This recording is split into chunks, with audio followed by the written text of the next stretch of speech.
ఎప్పటినుంచో ఒక విషయంపై అనుమానం ఉంది సార్. ఏంటి సార్ అది? అదే బయటికి చెప్పాలా వద్దా అని డౌట్ ఉంది సార్. చెప్పండి సార్, అదేదో నాకు తెలిస్తే క్లియర్ చేస్తాను కదా. మన ఇంట్లో మన భార్యలకు మన ఇంట్లో మన భార్యలకు చెప్పండి సార్, ఆపేశారేమి? మనం ఇష్టమా మన ఇంట్లో భార్యలకి మన పిల్లలు ఇష్టమా? మన పిల్లలే ఇష్టం కదా సార్.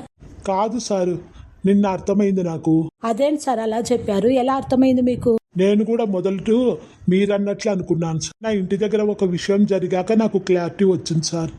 అదేలా సార్, ఎలా క్లారిటీ వచ్చింది మీకు? చెప్పండి సార్. ఇప్పుడు సపోజ్ సార్, మా పిల్లలు నా భార్య బయటికి పోవాలనుకోండి. సరే, మీ పిల్లలు మీ భార్య బయటికి పోవాలంటే మీరు ఇంట్లో ఉంటారు, వాళ్ళు పోయి వస్తారు. కరెక్టేనా సార్ ఇది? కరెక్టే సార్.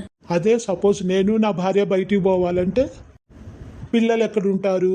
ఇందనక నేను చెప్పిన మాట ప్రకారం అయితే పిల్లలు ఇంట్లో ఉండాలి కదా సార్. కానీ పిల్లలు చిన్నపిల్లలు కదా సార్, భయపడతారు. అందుకే పక్కన తెలిసిన ఆంటీ వాళ్ళు ఎవరైనా ఉంటే పిల్లలని వాళ్ళ ఇంట్లో పెడతారు కదా. ఇప్పుడన్నా లాజిక్ అర్థమైందా సార్ మీకు? మన ఇంట్లో ఆడవాళ్ళకి పిల్లలు ఇష్టమా మనం ఎక్కువ ఇష్టమా అని? ఏముంది సార్ దీంట్లో లాజిక్? మీకు ఇంకా అర్థం కాలేదా సార్?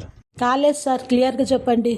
నేను నా భార్య బయటికి పోవాలంటే మా పిల్లోళ్ళను పక్కనింట్లో వాళ్ళకి అప్పచెప్తారు కదా. నిజమే. అయితే మరి నా పిల్లలు నా భార్య బయటికి పోవాలంటే నన్ను కూడా పక్కనింట్లో వాళ్ళకి అప్పచెప్పాలి కదా సార్. ఇదేంటి సార్ ఇలా అంటున్నారు? మరి అంతే కదా సార్.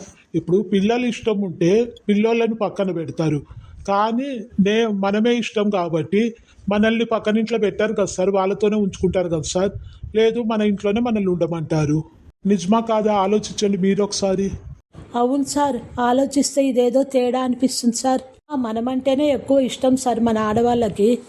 పిల్లోళ్ళని మాటకంటారు కానీ మనమే ఇష్టం సార్. ఇప్పుడు అర్థమైంది సార్ నాకు కూడా.